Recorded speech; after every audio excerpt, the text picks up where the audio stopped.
Thank you for joining us. We're here in the studio today to talk to Walter and Sonica Veith. Welcome, Walter and Sonica. Hi. Thank you. Walter's one of our main speakers at Amazing Discoveries, and we've been together for quite a long time, 20 years, ever since Amazing Discoveries started. But you've been preaching longer than that, I believe, some 28 years? 28 years, more or less. And you've preached around the world in many countries. Your Total Onslaught series has been seen by countless people, and we've even had stories of people who've watched the series and just walked into the church ready to be baptized and join the church. And we won't know until heaven exactly what the fruits of your labors will be. But you've had a lot of opposition as well over the years from many areas, many people who have come into your life. And our viewers have seen your life story. They've heard it, probably most of them. But just for those who haven't, we're going to start at the beginning, and we're going to hear exactly how God has led you through your lives. You must have fascinating lives to have been able to persevere in over all this time preaching the three angels' message. So Walter, why don't you tell us first about your family and your childhood? Family and childhood. Well, I grew up in a home where my father was Roman Catholic and my mother was Protestant. And my father at one stage, according to my sister, I was too young, but according to my sister, my father was going to go into the priesthood. But he met my mother, and that changed his point of view.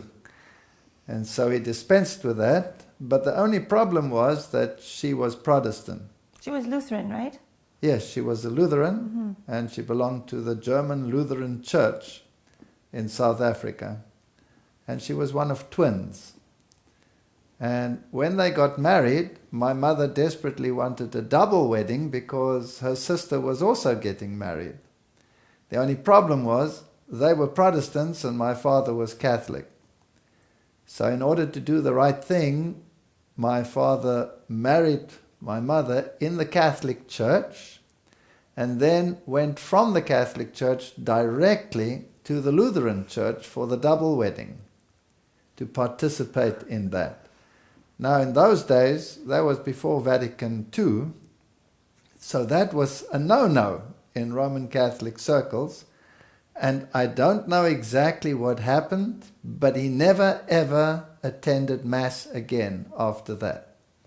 Although he regularly went to church, and I went to church, and I was raised Catholic, but he never ever attended Mass again. So there was some altercation.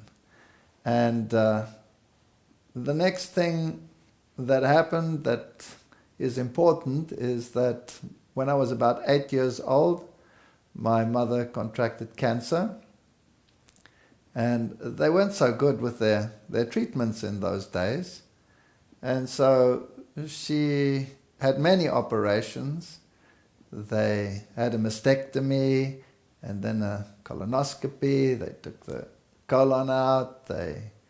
Eventually, she just deteriorated, but over a long period of time, she had radiation. They even forgot her in the radiation chamber, and she was terribly burnt, and so tremendous suffering over many years. They gave her only a few months, but she stretched it to 4 years. Now, I was attending the German school in South Africa at that stage. I don't even know whether I should mention which school it was, but that's history. And there I had instructions during the religious instruction period with the Roman Catholics. So the Roman Catholics went to one room, but the bulk of the church was Protestant Lutheran. And so we had totally separate instructions. The bulk of the school was actually Protestant? The bulk of the school was Lutheran, yes. And of course, there you are subjected to all the doctrines that are associated with this. And this particular nun that was giving us the religious instruction, she was very adamant that because of my mother being a Protestant and she being sick, she probably was concerned and in her special way wanted to influence me, to influence my mother to become a Roman Catholic, because outside of Roman Catholicism there was no salvation, and therefore she taught me that my mother was going to go to hell. At one stage I even had a little bottle of water from Lourdes, which she gave me because this has healing abilities according to them, and I was to somehow pour this on my mother. And I still remember thinking, how am I going to pour this on my mother without her noticing it? And so I sort of opened this bottle, I don't know how old I was, maybe 9, and went to her and talked to her and leaned over her and spilt it on her. And she said, what the heck's going on here? And oh, sorry. But it didn't do anything. It certainly didn't help. But as time went by, I got more and more agitated, because why should she go to hell just on the basis of being a Protestant? She was a very God-fearing woman. She believed in God. She would recite the Psalms. She prayed. And there was never any religious argument in our home. My father tolerated her Protestantism. She tolerated his Catholicism. I don't know whether they knew the details of what each one was believing, but there was never any religious argument. But this issue just kept growing. And finally I got very angry with the nun, and I got very angry with God. And occasionally the nun would come to our house and go and visit my mother, who was bedridden at that stage. And every time my mother would end up in tears, because she was working at her, she had to become Roman Catholic and she didn't want to give up her faith. And at one stage my father actually found out about this, that my mother was so upset, and so he escorted the nun out of the house most unceremoniously, to my great delight. But anyway, that's history.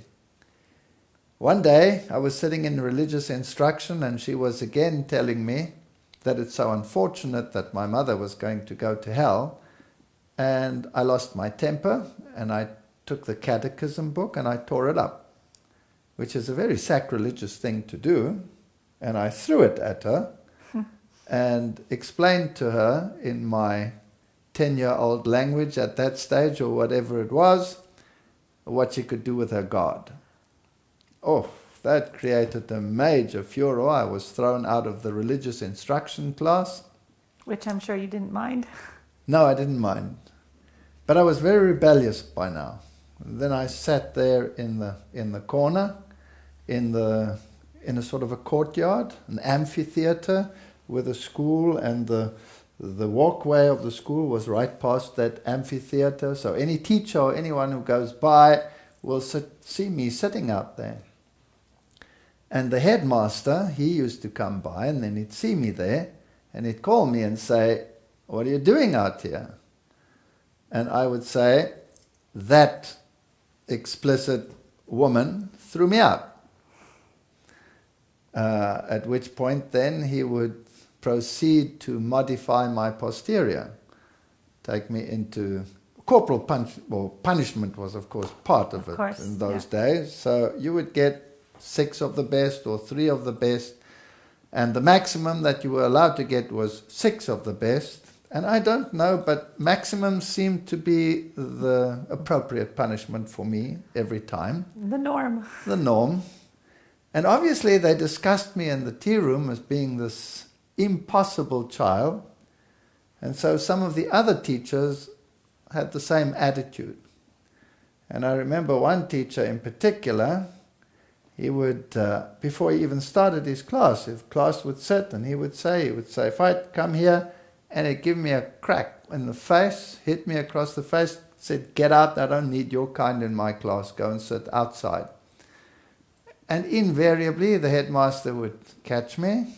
And give you more. And give me more. And I hated him. And I started to hate school. I wouldn't study. Because after all, when you're a kid, who are you studying for? Not for yourself, right? You're studying for these teachers and to please them. And so I became very rebellious. I remember one time the headmaster, very angry, was furious. And he gave me the 6 of the best, and then he wanted to give me the 7th one, just as an extra bonus. And I refused to cry.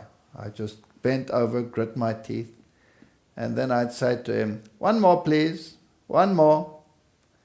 And he'd get very angry, and I'd say to him, please, 1 more. And then he'd stop, and I'd say, that's a pity, because if I had 7 strokes, I could go to the police and show them my 7 strokes. And you would be in trouble because you can only give me 6. But you're a coward, you don't give me 7.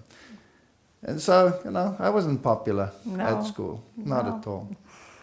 Eventually what happened, my mother died, and then my father, not long thereafter, married another lady who turned out to be a fairy tale stepmother. She didn't like you. No, she didn't like me, but I don't blame her. I mean, I was an impossible child by then. And I hated school with a passion. I would dream at night how to destroy schools and how to liquidate teachers.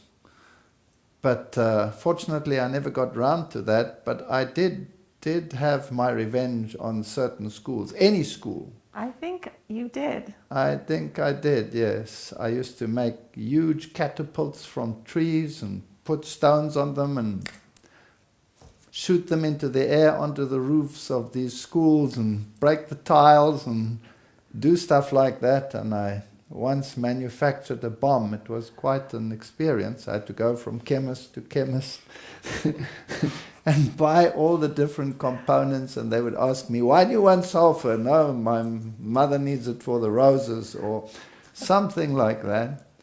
And why do you need this, and why do you need that? And then I'd manufacture this thing.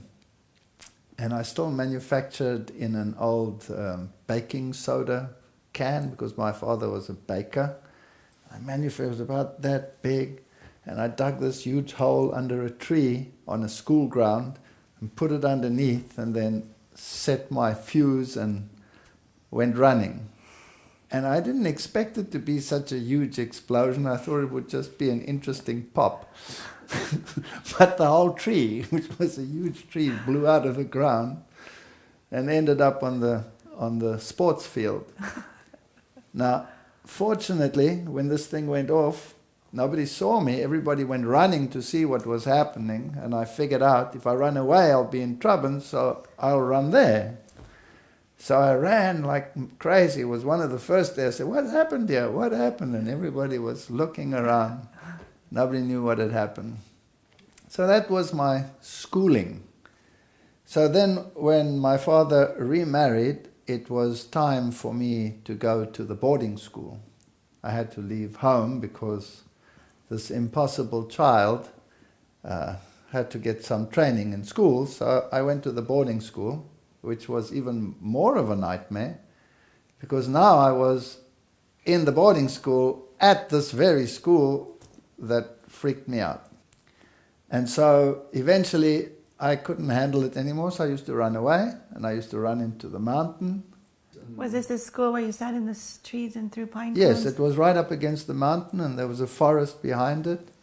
These days the forests are all gone. I don't know what happened to the forests, but those were all massive pine forests on the slopes of Signal Hill and Table Mountain. They were all forested. And then they would have search parties and come and look for me, and I would climb into those trees. And when they saw me, I would grab the pine cones and pelt the teachers. And so finally they decided I was not schooling material. I had to go and learn some trade or something like that. Was it your uncle who helped you out? My uncle helped me out then, because when they said I have to go away from school, then of course my rebellious nature decided the opposite. Whatever they said, if they say A, I say B. Now my uncle was a headmaster at another school, and so I went to him and asked him, can I come to your school? And he said, no, I don't think that's a good idea. But he took pity on me and he arranged for another school. And so I attended that school, which was an upper class English school. The teachers were fine, but I decided I'm going to be a model student. I'm not going to cause any trouble. I'm definitely not going to blow holes in this school because I'm here now because I want to be here. And you have to stand in rows in those days and go in, and this one kid, he just kept badgering me, and he'd walk past me and ram me with his shoulders against the wall, and he'd call me a Nazi and a German and a this and a that. And I took it for about 3 months, which is a world record. Mm-hmm. And one day he came past again, and I wasn't prepared for it. Normally I was prepared, and you're waiting for it and you can see it coming and you're all right. He bashes you and you go up against the wall, but you're brace prepared. Yourself, yeah. But I was talking to someone and I didn't notice, and he came and he rammed me against the wall, and I hurt myself, and it was time for action. So I grabbed the poor boy, dragged him into the classroom, opened the desk, put his head inside and closed it unceremoniously. And his nose was somehow out of joint. It sort of stood sideways. I broke the poor kid's nose. And so I thought, oh, I'm out of here. I'm out of school. I've lost it. The headmaster called us in. And he was actually a very wise man. He was called the boss. So children had respect for him. And he got the whole story, and eventually he told the poor kid that he'd had enough punishment. He will have to go and see to his nose, but he has to stand outside and wait so that he could hear what my punishment would be.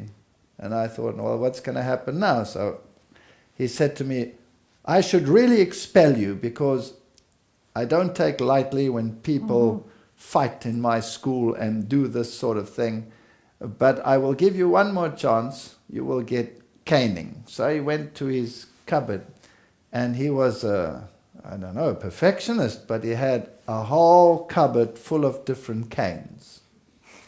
So he took out a rather broad one and bent it. He used a psychological warfare. Mm-hmm. And he bent it and he put it back and he took another one, and about the fourth one it was very flexible and just perfect.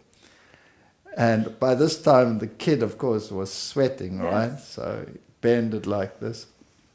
And then he came up to me, and I was sitting on this side of his desk and his desk was on the other side and his chair was there. And as he walked up to the desk, he went like this. And then he whacked the back of his chair 6 times. And then he said to me, whispered, when you go outside, hold on to your posterior. And he gave me a little lecture about how he thought that, the months of badgering that I had was enough punishment for me too. But for the sake of the fellow listening outside, this was a necessary procedure. Mm-hmm. So I went outside holding my posterior, pulling my face, which satisfied the other party. And that was the end of it. So that actually gave me respect for teachers and schools again. They weren't so bad after all, at least some of them. And that was my schooling. Then after school, I went to the army. And after the military training, I decided I needed to go to university. But I didn't have any money, and my stepmother wasn't in favor of any further studies. After all, I was a troublesome kid, so I decided I'll go by myself. And so I attended university and worked in the evenings and worked on weekends and got a job as a waiter and tried to pay my schooling, and it worked. But I got a little help from a relative here and a relative there. And eventually, when things started to get really better at university, then my father would secretly help me as well. So that helped. And there at the university I had a roommate, and he became one of my best friends. And we studied together and did things together. And sometimes I couldn't find a job over a vacation period. And where was I going to go in that vacation? I had no place to stay. I couldn't go home. I wasn't welcome with my stepmother. And so I used to go home with him sometimes. And that's where I met his sister. Which is? Who was sitting right next to me. Yes. And having realized that she would make a much better roommate than him, I kicked him out and married her, and that's how we are together. So that was my background. Because of all the religious turmoil, I decided God is for the birds. Mm-hmm. I don't need God. And at university I studied zoology, evolution. So I became an atheist and an evolutionist, and that was my religion. And if somebody should talk to God about me, that was it. That was the end of the conversation. But I think you should say something. Now we need to hear from Sonica and see how she grew up. Well, I had a very different upbringing. My grandmother was very religious, but my parents were total atheists. And so much so that my father actually went into the occult and he tried to understand the mysterious other world, that you know, the supernatural world. And he went into so many different things, Scientology, and he did, I don't know how many, 300 or something seances. And we were sort of drawn into it, but somehow I was never actually interested. I never wanted to explore that world. And so my father used to say, I can remember so clearly, on Sundays the churchgoers would walk past the house and they would walk with their Bible under their arm, and he would say, don't ever go to a church. They'll just indoctrinate you, they'll brainwash you, it's all rubbish. And this somehow, I started to think about, you know, what is there in a church that you know, is so forbidden, you know. And I used to go from one church to the next when they weren't there, and we grew up on our own because my parents were both working. So during the day I was totally alone, and my brother was there, but I was more in the streets than in our home. I was walking the streets all the time. And so I used to go and try and go to one church. There was what was a Dopper Reform church? Of Reform, Dutch Reform. Dutch Reform, but the Reformed. The Reformed Dutch Reform. Yeah. And I used to try and get in there, and it was all locked. And then I'd go to the next church, a Baptist church. I couldn't see inside. I was so curious to know what is inside a church. Why wasn't I allowed to go there? And it was strange. I was never able to get into a church. And then my brother had a defect, kind of a, you know, he wasn't actually born with it, but at 3 years he started to go lame on the one side. And they did many operations, and so he was very insecure, and he was almost like he was trying to take everything out on me, and I had so much trouble, you know, at home alone with him. So I used to just run away from home. And then one day I found this little church. There was a tiny little chapel, and I went in there, and it was open. And I went inside, and it was just quiet, and I sat there and I started singing. And it was so beautiful. I just enjoyed the acoustic and the sound, and I started singing. And that's where I actually started enjoying music and religious music. I didn't know God. I didn't know anything about the Bible. Knew nothing. And but you were drawn to these churches. I was drawn to it, yes, yeah. for some reason.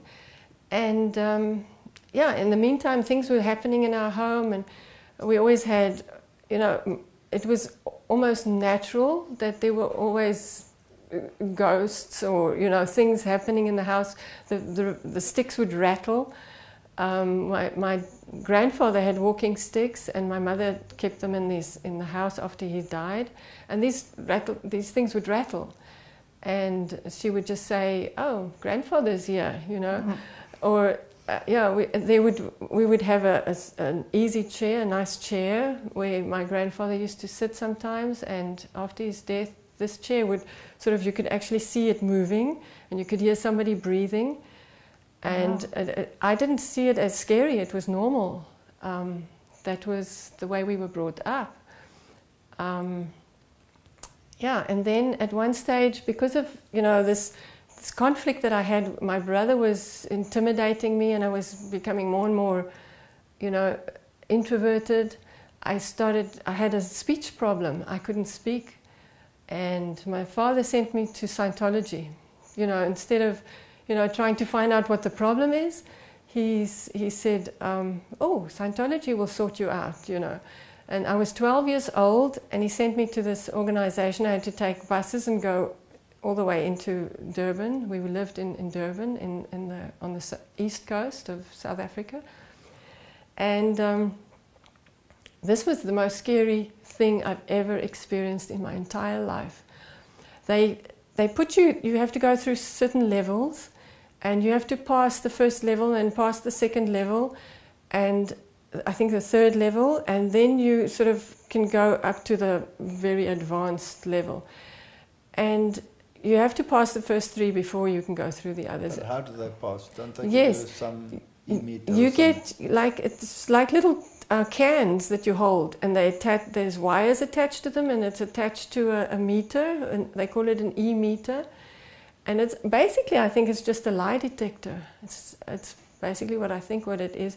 So when the person sits there on the other side of the table with this meter, and you sit on this side, and then they start asking you questions, and they ask you personal questions, and really things that you don't feel comfortable with.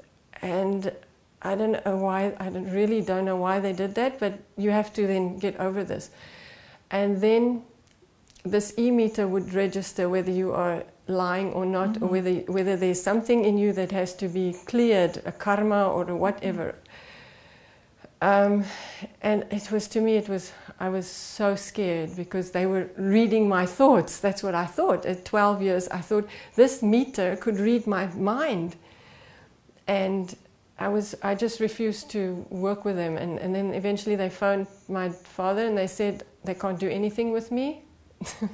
And then my father said, well, just put her through to the top level. And at the top level, they had steps, 10 steps that you have to go through.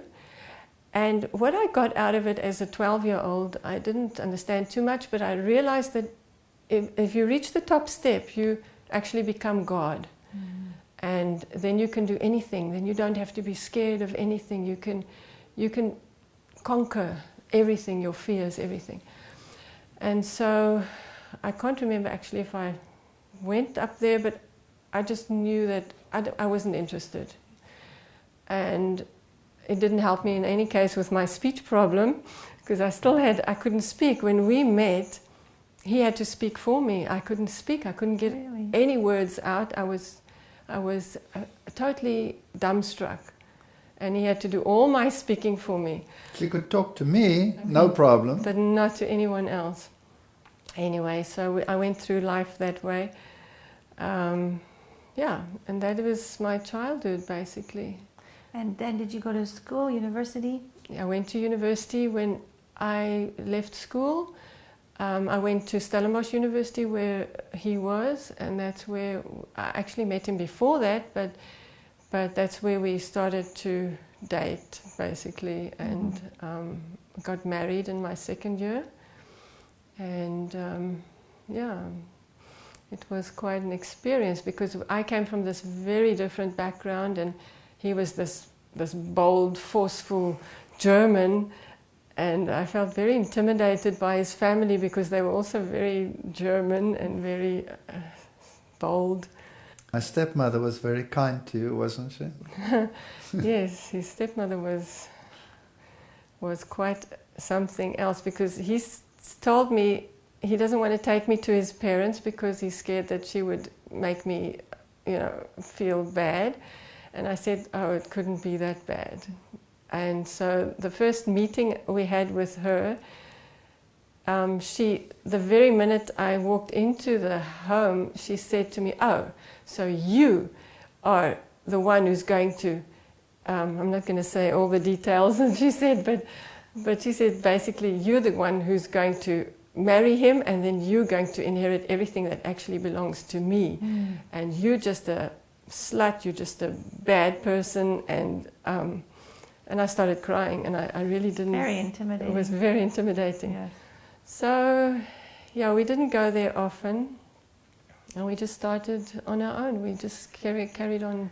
So you were both non-Christians? Non-Christian. You both started your married life, and then you had some children?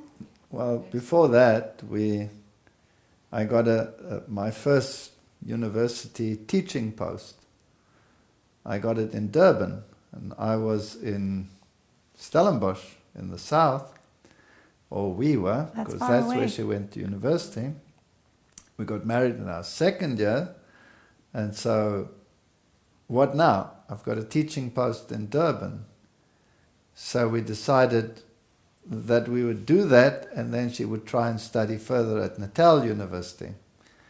And so we moved to Natal, and that's about almost 2,000 kilometers away from where we were. But they wouldn't allow her to do a final year in another university. She had to have at least 2 years in a university to get a degree. So we had to defer that until a later stage.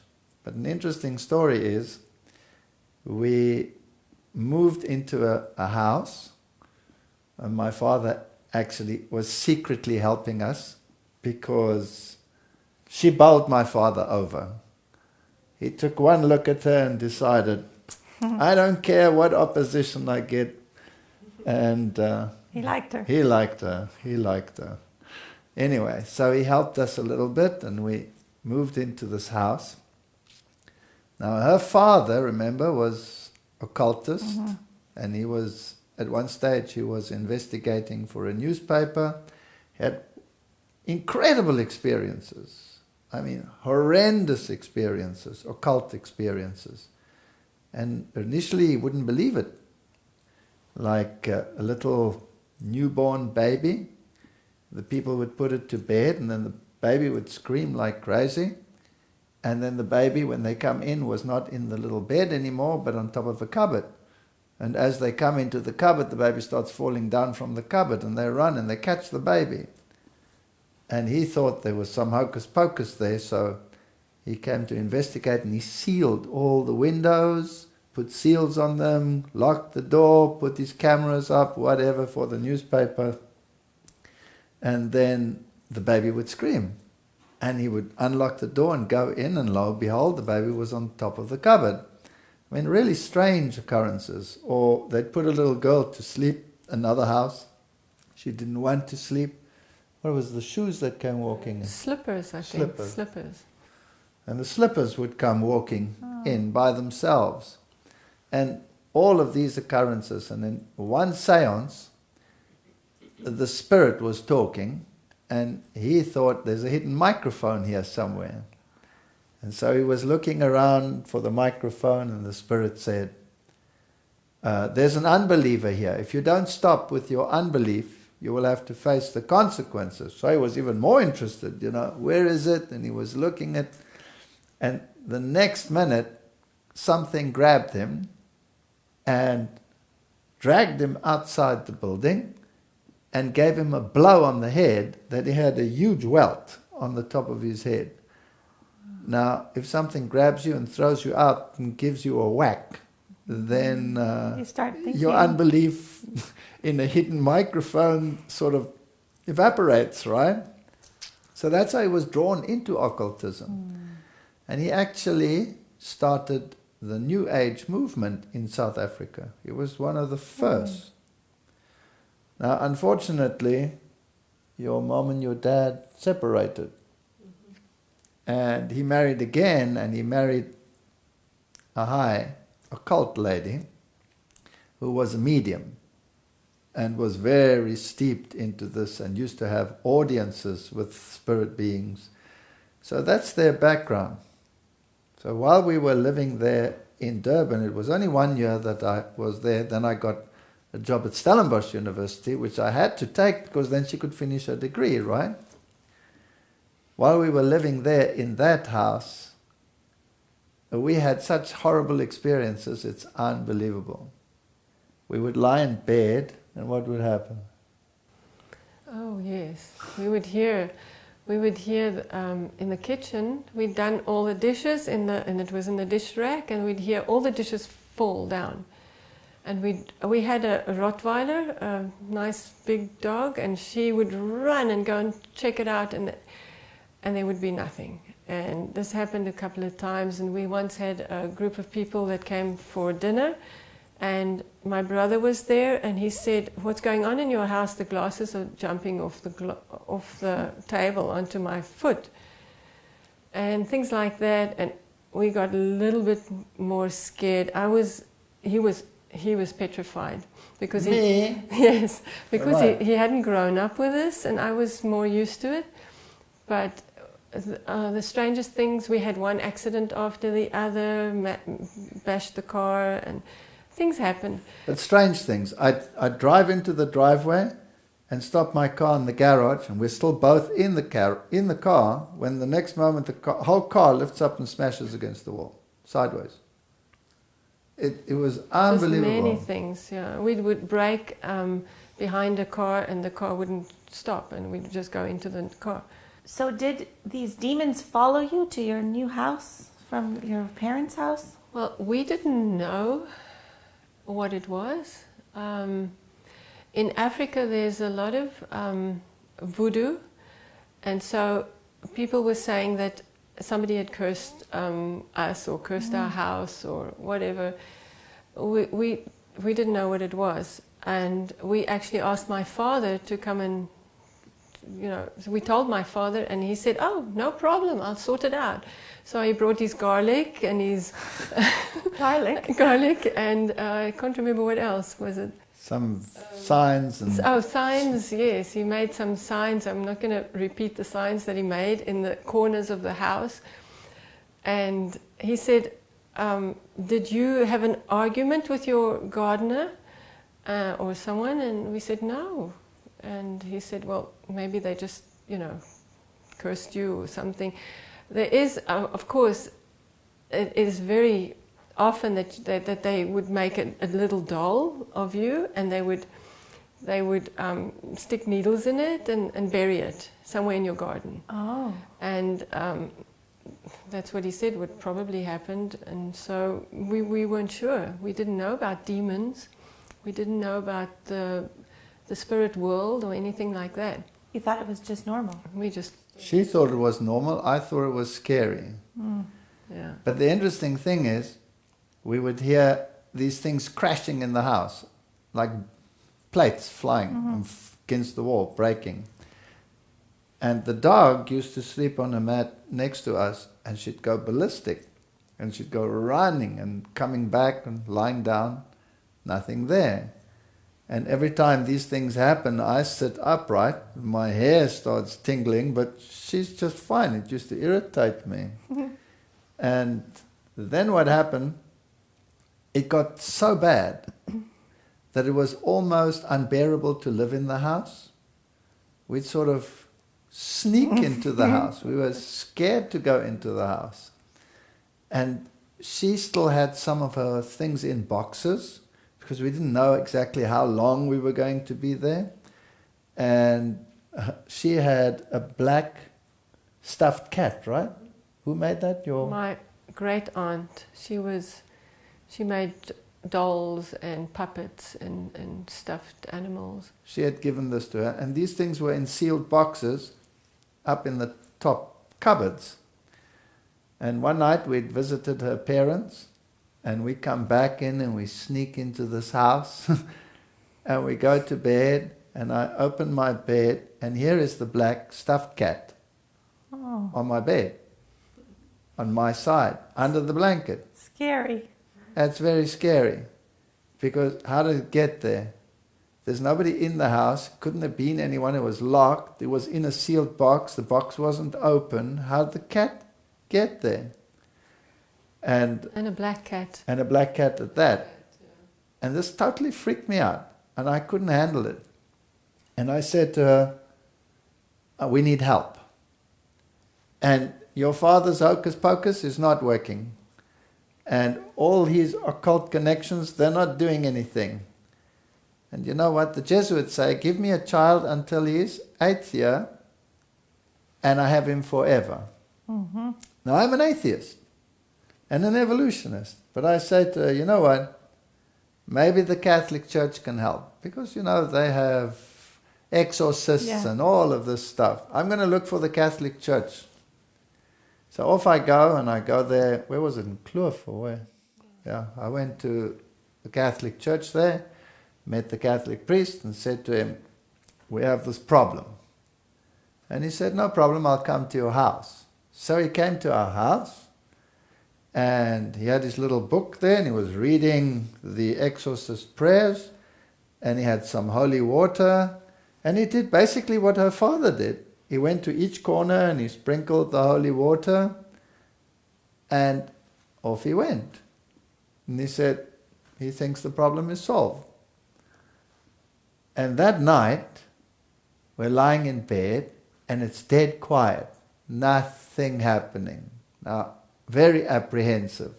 Looking around, nothing. Deadly silence in the house. And we had a long passage and a door that was open to the bedroom, because we were the only two in the house. Why lock it? And the next minute, heavy footsteps come down the passage. And I'm sitting there, my hair's going... And the dog... And the dog goes berserk. She runs towards the door, and she's barking and barking at the passage. And then she stopped, and she just looked, and she turned around, she came back. And then the steps came up to the door, but there was nothing there. And then 3 hard knocks against an open door that we could see because it opened into, and it just went, bah, bah, bah. And then that was it. It never came back to the house. So it's almost as if some spirit entity was saying, okay, you got me. Goodbye. I'm out of here. Goodbye. I just wanted to know it was me. And then I got this other job. I was only there for a year. And we left. Just before we left, everything went wrong between my mother and my father, and she tried to commit suicide. And it was also an absolute nightmare. We had to race her to hospital. And the first hospital wouldn't take her because it was a suicide case, and the next one we had to drive, 30, 40 kilometers at high speed. And we just saved her life. And you were expecting? I was 8 months pregnant, and I nearly lost that, or nearly went into labor. So that was very stressful to be there, and we were very relieved to go back to Stellenbosch, away from that place. Anyway, so then we got back to Stellenbosch, and I got my new position, and my university career was launched, and the first child was born, and the next one, but our children are quite far apart. They're almost 4 years apart. And then finally the third one. So we had quite a number of years of normal settled life. She had finished her degree. She was doing fine. And so everything had normalized. Everything's normalized. And then the final event. Our youngest child. But first, my father separated from my mother. They got divorced, and he came to live with us. And he lived with us for almost 3 years. And then this started happening. So the same things that happened in the other place started happening in our house. Now, not to the extent that things were flying around, but much more serious. It was as if she was under constant attack. And so she had tremendous problems. She got very, very sick. She ended up in hospital many times. They wanted to terminate the pregnancy. And we refused to terminate the pregnancy, especially after they did a scan and you can see the little fetus developing there. So we didn't want to terminate the pregnancy. And it was touch and go whether she would live or whether she wouldn't live. And she coughed, and she coughed, and she coughed for 9 months. And then when the little one was born, he was a very miserable little fellow. He used to scream and scream and scream, and we didn't know how to handle this. So you remember what you did? You used to rock him? Yes. You could not, he wouldn't stop screaming, so you couldn't even feed him without movement.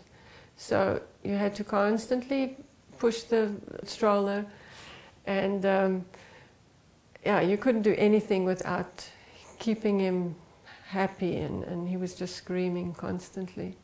Eventually we got him so far that he would, if he fell asleep, he'd be in his own little room next to us, right next to us. And then one night at 2 o'clock in the morning, I had a terrible nightmare that I was being strangled.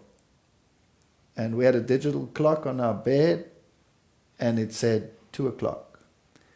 And I sat up in bed and I was perspiring, and it was very realistic. It was horrible, like somebody was killing you. And the next minute, this little child screams like you cannot believe. And we both jumped out of bed, ran, picked him up, and he gets fever cramps. And he virtually stops breathing.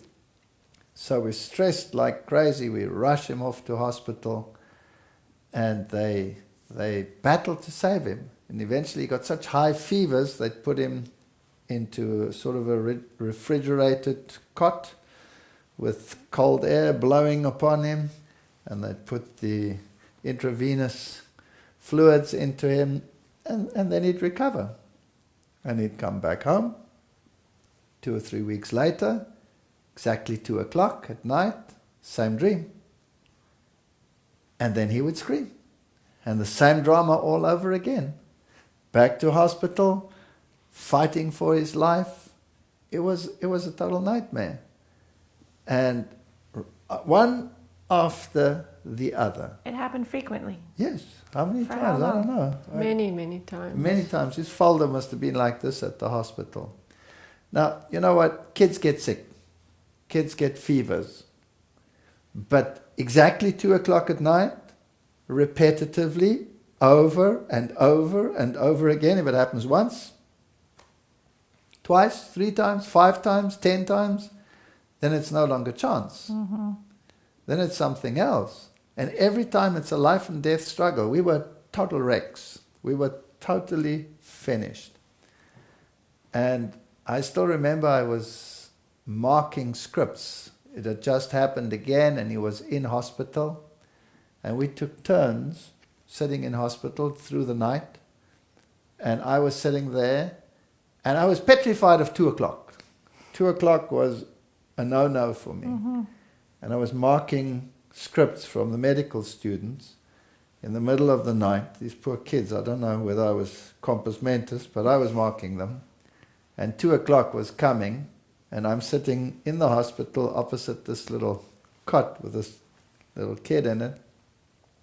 And it's 2 o'clock, and I'm marking. And when the clock struck 2 o'clock, the child started screaming in that bed and getting like fever cramps. And I ran to fetch the medical staff. And now we're trying to stabilize him and to get more intravenous fluid into him. But he's in such cramps. at that stage, they couldn't find the veins in the arms anymore, so they put the intravenous into a vein on the head. And somehow he ripped it, and he ripped it out sideways.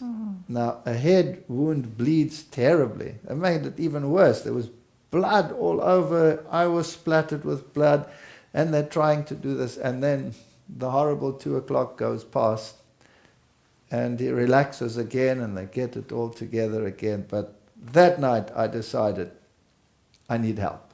This is beyond natural. And I remembered what happened in our house. From the priest. From the priest. I thought, maybe the Catholic priest can help me.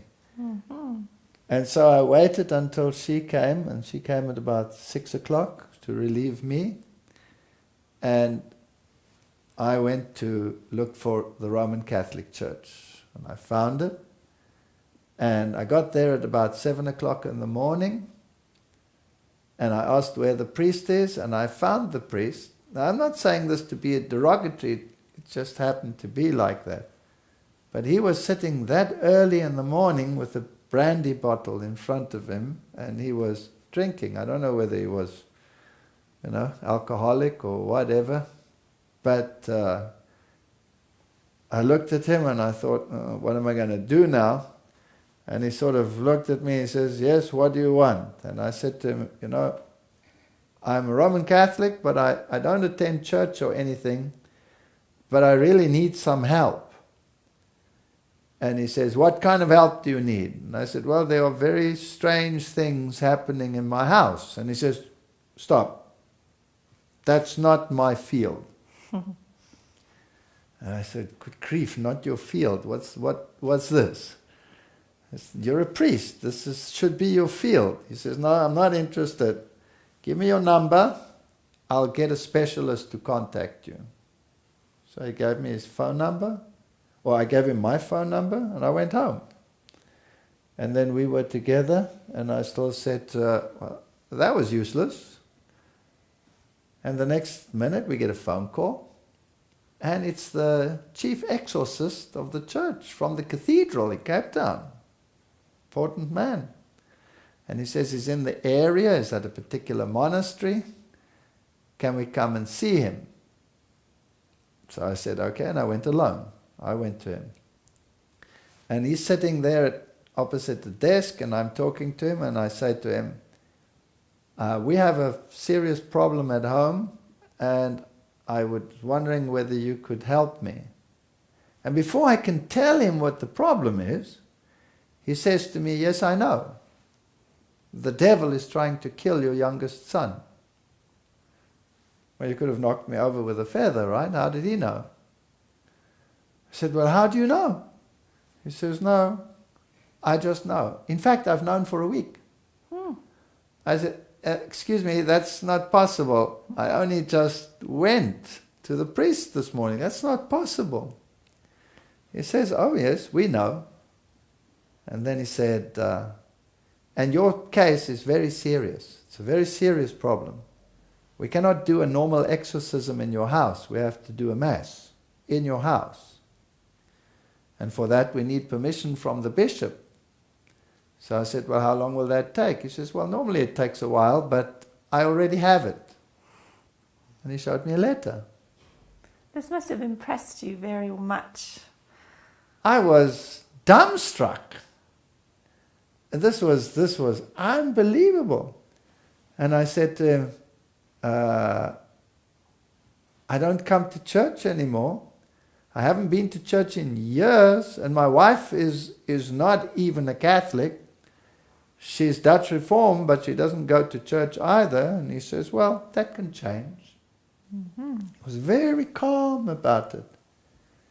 And then he came to the house, and he met my wife now. What impression did you have of him? He seemed very dignified, very, very calm.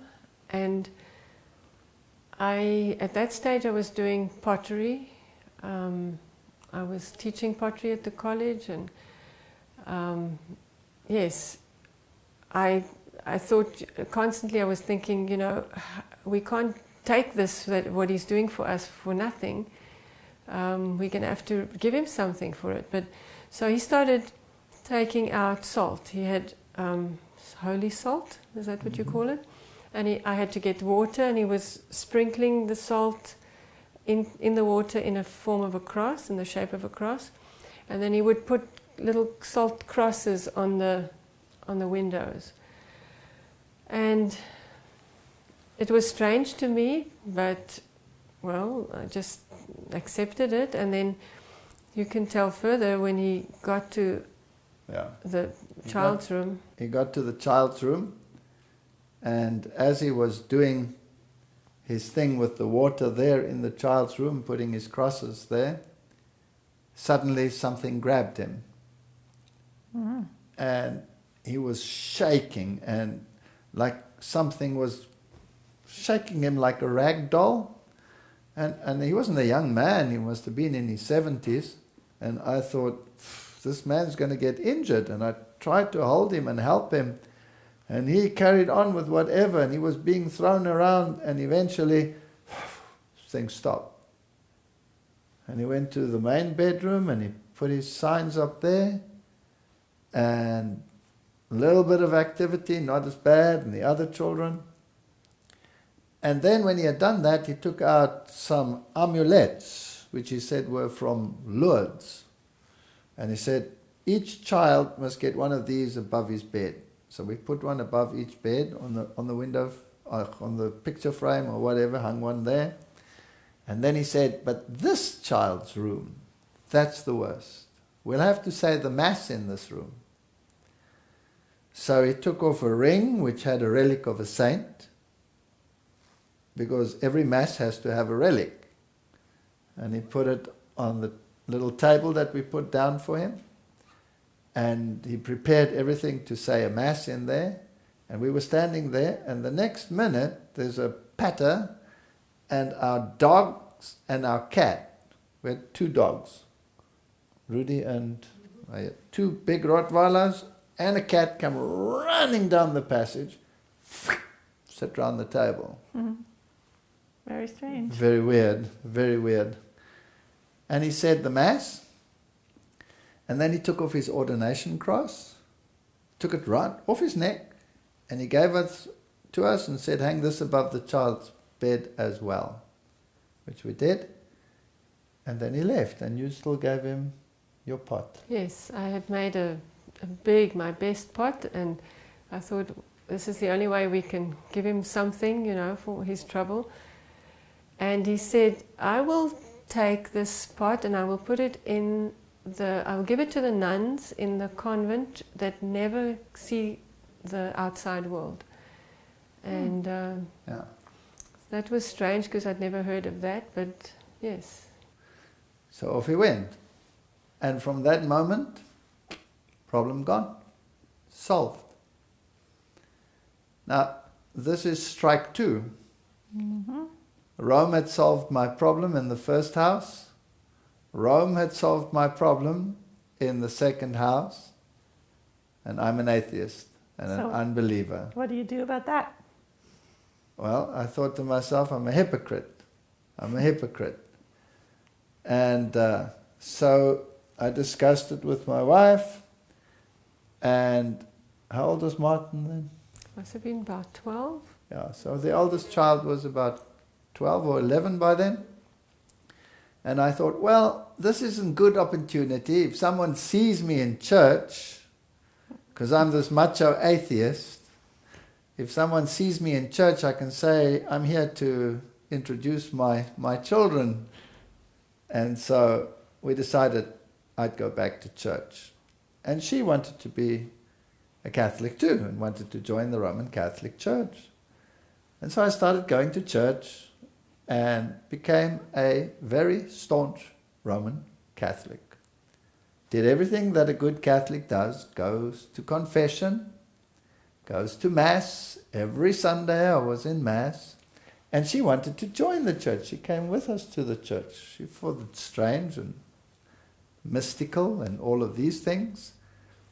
But they'd solved the problem, right?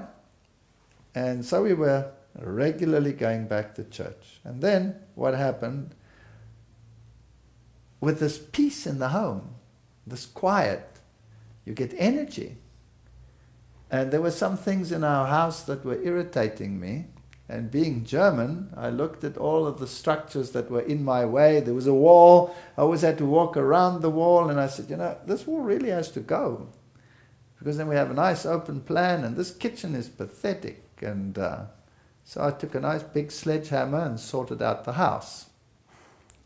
And started remodeling the inside. But we needed a new kitchen. My poor wife, I demolished the kitchen. So she had to cook on a... In the garage. In the garage. On a gas cooker. For months and months. So I found a guy who was going to do the kitchen. And I found a German carpenter. I wanted it precise. And so he arrived. And as he arrived with this new kitchen to put in the new kitchen cupboards, he said to me, I just want you to know that I walk with the Lord. And I looked at him and immediately those old feelings, this is a Christian freak here in front of me, a Jesus freak. And I said to him, well, that's fine, you walk with the Lord, but as for me, I just want a cupboard, okay? That's actually before I went to church, before I started going back to the Catholic Church. I was not yet in the Catholic Church. This was just a little while after the peace came into the house. And so he said to me, well, can I give you this? And he gave me something, and it looked very religious, and normally I'd throw it in the waste paper basket, but I threw it into a drawer, and there it lay. And now these consciences started talking to us, and I started going back to the church. So now, a year later, I've been now in the church for, I don't know, 9 months maybe. I'm lecturing, and I'm lecturing to the first year medical students. And I'm explaining the morphology of the kidney. And as is my custom, I explain the whole evolution of the kidney. And I'm writing on the board and showing where it developed and how it developed. And this young girl in the class puts up her hand and says, excuse me, Dr. Veith, I don't believe what you are saying. Now, that's like a hornet. Mm-hmm. I turned around and I said, what do you mean you don't believe what I'm saying? She says, I don't believe in evolution. I believe God created it. That was it. I ridiculed her in front of that class. How you can be such an idiot, so moronic as to not believe in evolution. I mean, evolution was a fact. There's no way you were going to get around it. And in fact, I'd even asked the Catholic priest, I'm an evolutionist. How's this going to pan out? You know, if I come back to church, you said, evolution's a fact, no problem. So I ridiculed this girl, and she sat down and cried. So I thought to myself, job well done. The rest of the students loved it, laughed about it, and thought she was a silly girl to make such a stupid comment. And I go back to my office, and I'm doing whatever I do in my office, and that little voice starts talking to me and says, you're a real member of the family Sudidai, to which the pigs belong. How can you be so mean to this poor woman? I mean, she says she believes in God, and you go to church, you're a real hypocrite. So my conscience started worrying me. So what does a good Catholic do when his conscience worries him? Go to church? No, he doesn't go to church. He goes to confession. Goes to confession. I had to get it off my chest. So I thought, okay, it was just before lunchtime. Then I'd finished my class and I was going home to take a bite to eat. I thought, I'll go past the Catholic church, get this off my chest, done deal. Then I feel better. So I get there to the church and I find the nun and I say, where's the priest? And she says, no, he's out shopping. But he shouldn't be long. And I thought to myself, inconvenient. I don't have much time. I have lectures in the afternoon. I still want to grab a bite of eat. I just want to get this off my chest. Where's the priest? No priest. So she says, wait in the church so long. So I'm sitting there in the church and I'm waiting for the priest, and the priest is not arriving.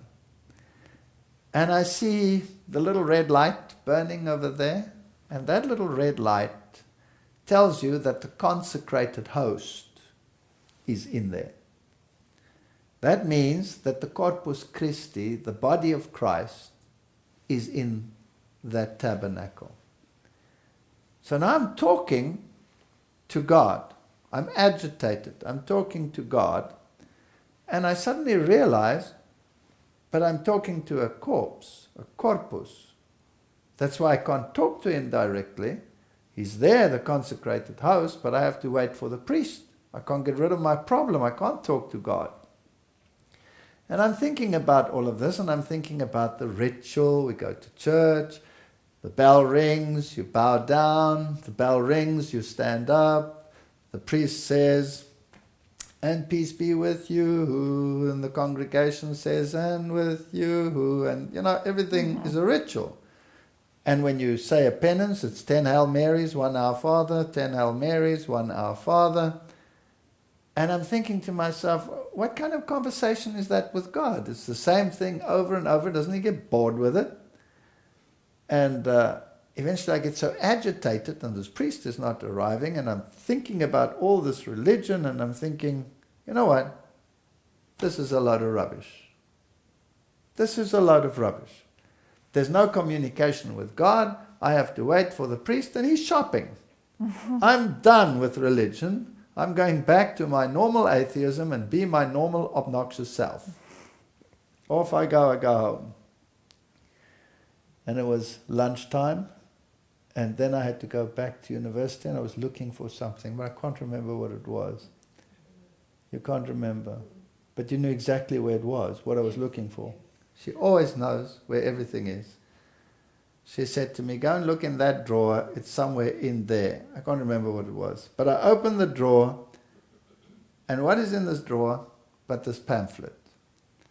So I whip out this pamphlet, and I think, where's this come from? Ah, yes, that Jesus freak carpenter gave it to me. And I open it up for the first time to read it, and it says, the Roman Catholic Church changed the commandments of God. That's all it says. And then it had 3 sets of commandments. You open up the pamphlet, 3 sets of commandments. The commandments as they are in the Lutheran Catechism, the commandments as they are in the Bible, and the commandments as they are in the Roman Catholic Catechism. And I'm reading, scanning this, and I say, this can't be right. Nobody can just change commandments, and this is what the Bible says, but now I don't believe the pamphlet. What proof have they got that it's different? So I grabbed the catechism, because we had that, because our kids went to catechism. So I grabbed the catechism and I open it up, and sure enough, it's exactly like it's on the pamphlet. Now I need a Bible. But we don't have a Bible. Catholics don't need Bibles. They have catechisms. So I asked her, have we got a Bible? Didn't have a Bible, right? No, we didn't have a Bible. And I'm thinking, where am I going to get a Bible now quickly? I don't have much time. I need a Bible, and I need it, what I always say, right now. I read it right now. And I remember this old lady who was paraplegic, and we occasionally used to go and fetch her at the home and take her home so that she could just get out of this paraplegic home. And she couldn't speak, and we took her for drives and took care of her occasionally, because we were good people, if you know what I mean. Never murdered anyone, never did this or that, took care of little old people like that. And when she died, she left her entire fortune to me, which happened to be 1 box full of old German magazines like Bunte and stuff like that. That was it. And what was I going to do with a little old lady's box? Throw it away. I didn't have the conscience to throw it away, because that was her life, and she'd left it to me. And I didn't know what to do with the box, so I put it on a top shelf in the garage. So it struck me. little old ladies might have Bibles. So I went to that box and I rummaged through it, and sure enough, here was a battered old German Bible. And I looked it up, and the commandments had changed. They were different. They were exactly like on the pamphlet, different from the Catholic version, and different from the Protestant version. And I couldn't understand this. So I thought, well, the carpenter must be able to explain it. So I phoned him. And I said to him, you gave me a pamphlet. I want to know what's going on here. Can you come and explain it? Can I come to you? He said, no, I'll come to you. I said, okay, I'm back from university then this evening. So that evening he arrived. And we went right through the book of Daniel. Right through the night till... Right through the night. About till 4 o'clock, 5 o'clock. Yeah. And then right through the book of Revelation. And here it was. And I said, well, this is incredible. And we did Daniel 7 and the little horn power. And here the Bible teaches that the little horn power is Catholicism, who would change God's law. And here that changed God's law. And all the other features that apply only to Catholicism. Now, this can't be. This must be written after the fact. And so he said, no, the Bible is written so many hundreds of years, and this is 6th century before all these things happened. I wouldn't believe it. So I went to the theology department of my university, and I played squash with the professor of Greek. And I played squash with him regularly, and I went and asked him, and I said, what's this stuff here? And he confirmed, basically, what this carpenter was saying. And I said, I want to get into your library. I want to confirm whether this history is correct. Is this really a fact? And we went through it, and sure enough, it was a fact. And so we got back together and again, and I said to him, but you know, the 4th commandment, that doesn't make any sense. 6 days shall you labor and do all your work, but the 7th day is the Sabbath. Because it says you must keep the Sabbath because in 6 days the Lord created the heavens, the earth, the sea, and everything that's in it. I said, that's ridiculous. You didn't believe in creation. No, what nonsense is this? 6 days creation. There's no such thing. It's millions of years. He says, no, 6 days. I said, you're crazy. And then he came with a pile of books, right? He must have gotten them from the college, so he brought this pile of books, creationist books.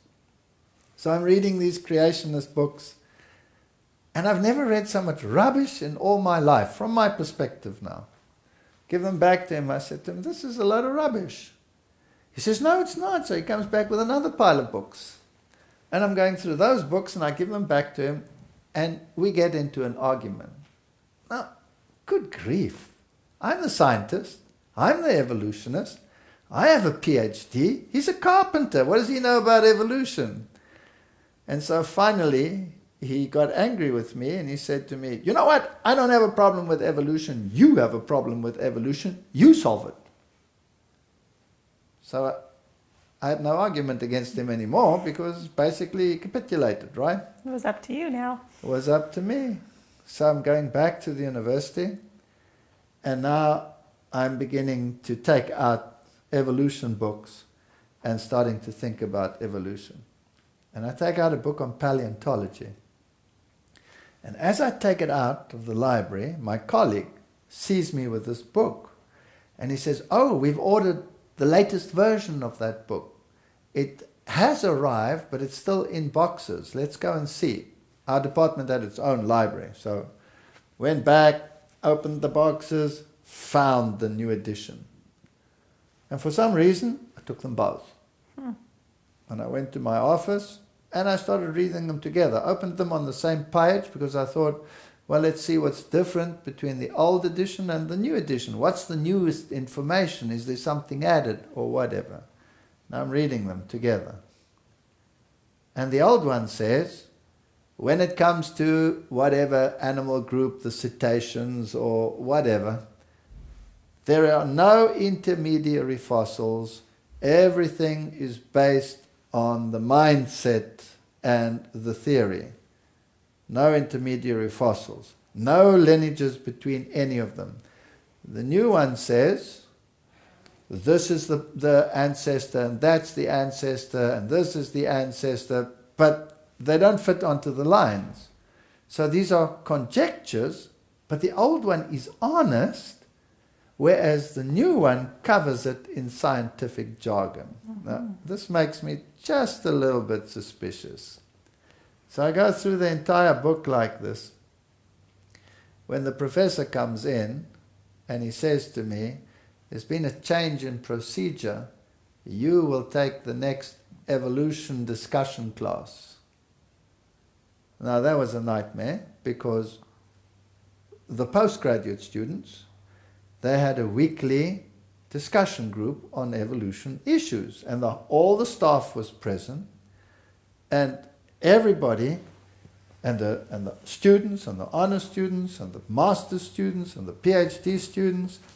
And I used to do this regularly. When it was my turn, I would take some topic in evolution, whether it was Tachytele or Bradytele, fast evolution, slow evolution, whatever. I would, present these facts, and we'd have a discussion about it, and it was great.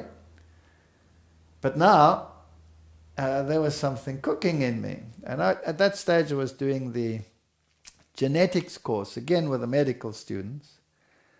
And I thought, okay, I'm going to do something different.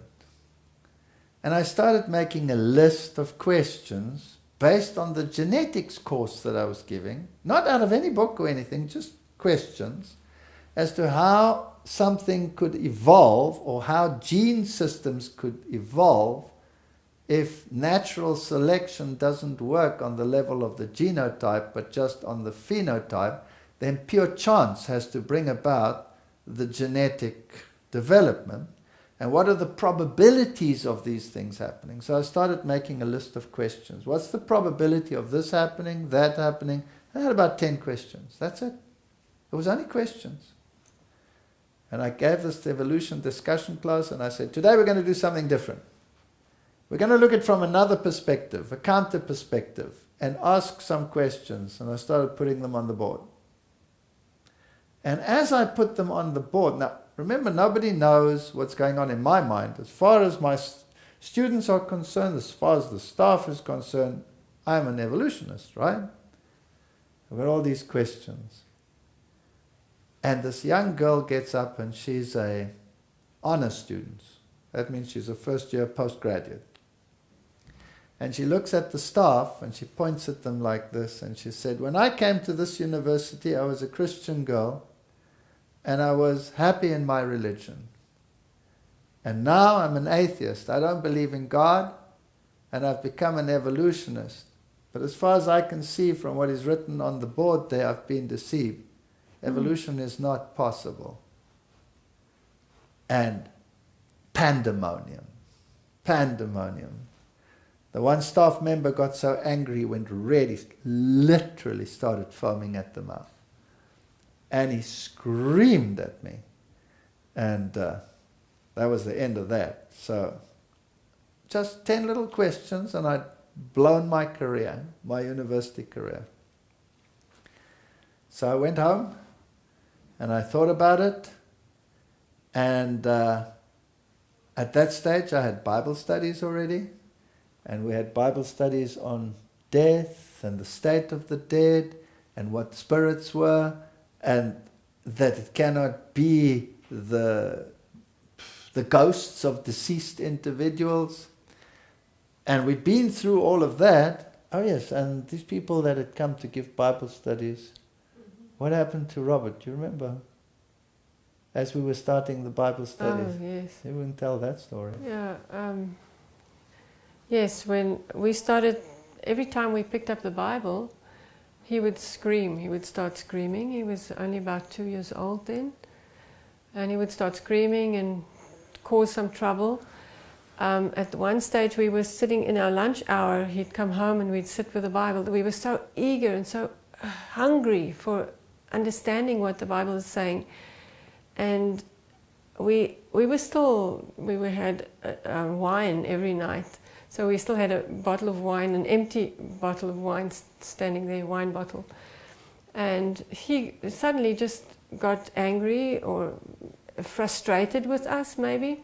and he smashed the bottle on the ground, and he walked over it.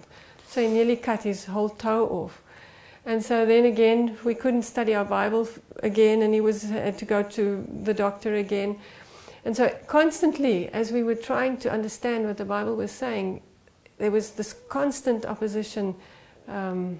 He was restless at that stage. And then one night at 2 o'clock, I had the dream again. Uh-oh. And he screamed. And we ran there and we thought, is this all going to start all over again? And instead of calling the Catholic priest, because I now had a Bible study on this issue, I called the carpenter. Mm-hmm. And the carpenter came, and he brought a pastor from the church, and he came, and we prayed. We prayed about it.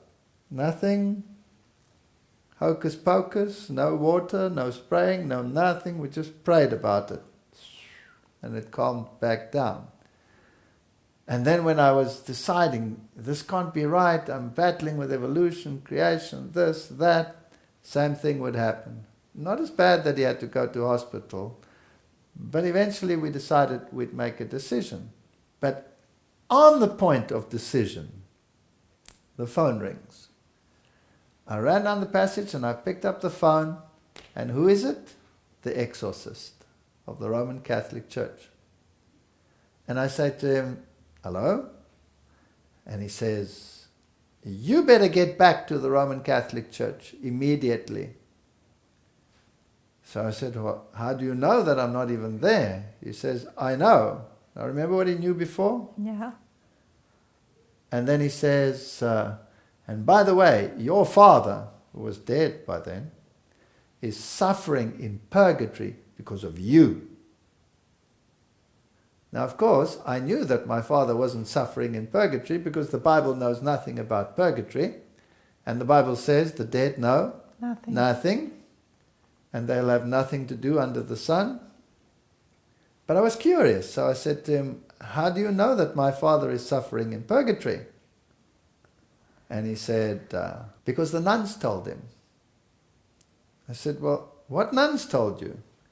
No, the ones who don't see the world. The one where the pot was, that my wife had made. And I said, well, how do they know? And he said, the spirits told them.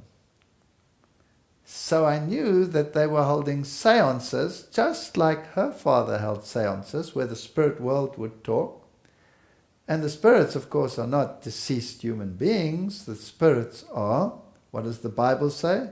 They are spirits of demons. Demons that go out to deceive the entire world. So that is how he knew. That's interesting. So the demons that were terrorizing your home are the same demons that were talking to the nuns. The same demons. And yet the Catholics supposedly exorcised now them out of your why house. did the problem stop in my home? Yeah. Now, either the Catholic Church had the power to stop it, or they were being duped too. Mm-hmm. Maybe Satan thought that if I can get these people who are so evolutionary and all of this back into the church, I can use them even better as out there as atheists. Mm-hmm. And so all of this happened, and he just says, stand back. But one interesting thing is, if we take old pictures of this little child, his eyes, before and after we accepted biblical truth, different child. Really? Gentle eyes thereafter, and harsh eyes before. We can take pictures of myself. One of my friends picked up, who was it? Francois. Francois took up a picture. Oh, is this your husband? And so this solved this problem to me as to how he knew what was going on in my home. And to be fair, when I discovered what the Bible said on the little horn, I wanted to be fair to them. So I actually invited the Roman Catholic priest to come to our house. And when he came to our house, I said to him, right, here's what the Bible teaches on the little horn power and the change of the commandments and the time period. And I gave him a history of all of that. And I said, now, what is your counter-argument? And he looked at us and he says, I'm not into scripture. I'm not into scripture. What? And I said to him, excuse me, you're a priest. How can you not be into scripture? He says, we have specialists for that. So I said, well, thank you very much. And he left. And then I called a Methodist pastor. And he came with his elders to our house.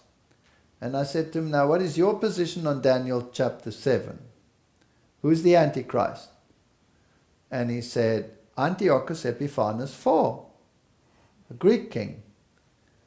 So now, remember I'd gone to our library and I'd studied the history and I'd seen all of this stuff and said to him, excuse me, you can't be right.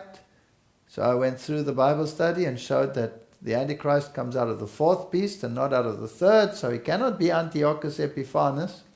It has to be Roman, it can't be Greek. And eventually he got so frustrated, and one of his elders or deacons or whatever that he brought along became so interested, and he was sitting like this and he was saying, that's interesting and that's interesting. So he got up, this Methodist pastor, and he closed the ears of his, whoever it was that was with him, and marched him out of my house. So I'd given the Protestants a chance to explain their modern ideas. I've given the Roman Catholic a chance. And both of them fell short of the biblical criteria. So I decided that this must be the truth. I was at work, and my secretary gives me a document. Now, my secretary, I'd never discussed anything with her. She had no idea what was going on in my house or what was going on in my mind. She gives me a document, this thick, here. And I take this document and I say, what is this? She says, you must read this. So I'm reading it. And it's a document on the Sabbath and why Sunday is the real day to keep. But I was busy with evolution books at that stage, so I didn't have time for this document, so I gave it to my wife. And what did you do with it? Well, I was very interested in anything now, because now we were studying so hard. We were studying through the night sometimes. And so I was studying with my Bible and this document, and I was going through it. And it struck me that everything that they had to support the Sunday keeping was from Bishop so-and-so and Father so-and-so. And I was wondering, but where does it come? It doesn't come from the Bible. So I was searching in the Bible to try and find evidence, for the Sunday. And every time I opened the Bible, literally every time I just opened it, there were literally hundreds of or tens of texts that came out about the Sabbath and how important it is to keep the Sabbath. And then I realized, and the Ten Commandments, it just came out all the time. And I realized, but they're not basing the Sunday on the Bible. And it made me think, and then I thought, well, I'm going to accept the Sabbath. So the document that was against the Sabbath? Yes. Made you accept the Sabbath? Yes. Yes. That's interesting. And then she says to me, the Sabbath is right. I'm going to keep the Sabbath. Because the Bible says the Sabbath, and this document didn't prove anything. Doesn't prove anything except what Bishop so-and-so said. In any case, the Bible says that you must listen to the word and not to what what the people say. But I wasn't ready to accept the Sabbath, so she was ahead of me. And so now she wanted to go to the Adventist church. But me, I was still a little bit reticent, right? So one day, now people won't believe this, but it really happened. We're going to Helderberg, which is the big church. An Adventist church. Adventist church, yes. And this carpenter with his wife and his kids, and me and her with our kids, we go to the church. But I don't really want to go to church. I'm not quite there yet. She's now read this document and she wants to keep the Sabbath. And I'm thinking still, I have an evolution question or two here. I can't keep a Sabbath for millions of years. Doesn't make any sense. It's ludicrous. And for you, it was very important because the Sabbath was a memorial of creation. That's right. And you had those linked, and you wouldn't accept the Sabbath if you didn't accept creation. Cannot accept the Sabbath if you don't accept creation. If you accept creation, then you are the pariah of the scientific world. You'll be ridiculed, right? And who wants to be ridiculed in the scientific world unless it's really important? So they're saying, all right, we're going to church, and they're all getting ready, and the kids are restless, and they're not used to this sort of thing. So I said, you go, I'll take care of all the kids, then you can go peacefully to church. So off they went to church. And I'm sitting with all these kids in their house, waiting for church to come. Do you know how long these people go to church? These Adventists, they drive you nuts. They're in church forever. I mean, I went to the Catholic church, 20 minutes, It's done over. deal. Go home, drink your beer, whatever. What's this nonsense? Hours and hours in church. Then there's Sabbath school, and then there's this, and then there's lesson study, and then there's a sermon, and it's a day. It's gone. So I'm sitting there and I'm waiting, and I'm actually reading the Bible. And I'm reading the book of Job. And that's not a good book to read when you are beginning to question things in your mind. And I'm slightly irritated because it's taking so long. And I'm reading the book of Job.